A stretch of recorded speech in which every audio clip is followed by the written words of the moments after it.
네, 민주당 이재명 대선 후보 보시는 것처럼 유세 현장에서 이 방탄조끼를 입은 모습이 자주 관측되고 있습니다. 민주당은 이 후보에 대한 테러 제보가 계속되고 있다며 아예 TF팀까지 구성해 혹시 모를 위협에 대응하고 있는데요. 제보 내용도 상당히 구체적이라면서 긴장할 수밖에 없다고 상황을 설명했습니다. 들어보시죠. 또 내용이 좀 매우 구체적입니다. 이제 언론에도 많이 보도가 됐지만 러시아제 저격총을 밀수를 했다. 블랙요원이 후보 주의를 배회를 하고 있다. 이제 그런 언론에 알려진 거 외에 또 사실상 굉장히 좀 구체적이다 생각이 되는 이런 제보들이 많이 접수가 되고 있습니다. 그래서 이게 그럴 리가 없어 이렇게 치부하게는 이미 우리가 이재명 후보가 이 당시에 목 부위 경동맥을 목표로 한 그런 암살 시도 테러를 당했잖아요.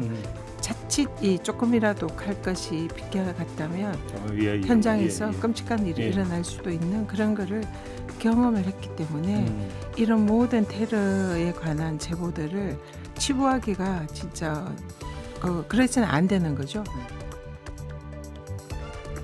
네, 국민의힘 김문수 후보는 윤석열 전 대통령에 대한 출당 문제를 두고 여전히 거리를 두고 있죠. 그러다 보니 공식 취임을 하루 앞둔 신임 비대위원장 김용태 내정자의 입에 더 관심이 모이고 있습니다. 내일 더 선명한 입장을 내놓을 거란 관측이 나오고 있는데요. 주진우 의원의 당내 목소리까지 함께 들어보시죠.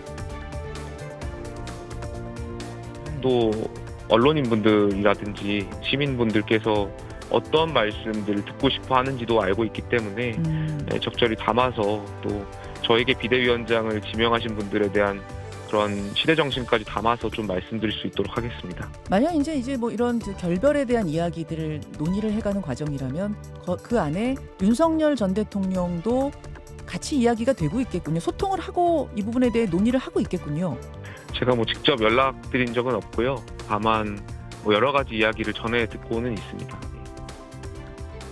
사실 그 부분에 대해서는 사실 여러 가지 당내에서 여러 가지 의견이 있는 것으로 저도 알고 있습니다. 예. 근데 다만 이제 그 부분이 선거가 너무 얼마 남지 않았고 지금 말씀하셨던 부분들은 좀 부차적인 부분이라고 생각을 하고요. 예. 또 이 부분에 대해서는 이 현재 우리 국민의힘 당원들 사이에서도 상당히 이견이 있는 상황이기 때문에 이 부분에 대한 그 논란보다는 저희는 또 새로운 대선 이슈, 또 미래지향적인 정책 이슈로 좀 승부를 해야 된다고 생각합니다. 한편 선거운동이 과열되면서 유세 현장의 말들도 화제가 되고 있습니다. 보수 정당에서 3선을 지내고 이번에 이재명 캠프로 옮긴 권오물 전 의원. 박정희 전 대통령의 목소리를 들었다면서 다음 대통령은 이재명이라고 외쳤는데요. 이를 본 이준석 후보는 권 전 의원이 꿈에서 계시를 받아 유명해졌다고 꼬집었습니다. 이어서 들어보시죠. 박정희 대통령 생가를 찾아서 박정희 대통령 유경수 여사님의 참배를 한 뒤에 조용히 여쭤봤습니다.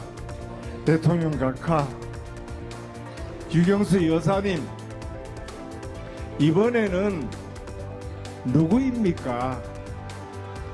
물었더니 박정희 대통령께서 이번은 이재명이다. 이번에 그래서 권오울 전 국회의원님이 이재명 후보 지지선을 하셔가지고 오늘 아침부터 유명해지신 게 꿈에서 계시받았다고 하셔가지고 박정희 대통령이 이재명 뽑으라고 했던 꿈에서 계시받으셨다 해가지고 참배하는 과정에서 저도 모르게 박정희 대통령이나 전직 대통령은 어떤 진영의 대통령이 아니잖아요. 예. 대한민국 대통령입니다. 네. 보수 대통령, 진보 대통령이 아니기 때문에 참배하는 과정에서 진짜 대통령님 이번에는 누구십니까? 이랬더니 저 마음속에 자연스럽게 공명이 이번에는 이재명이다. 저 이 마음에 그런 어떤 공명이 일어나는 느낌을 받았습니다.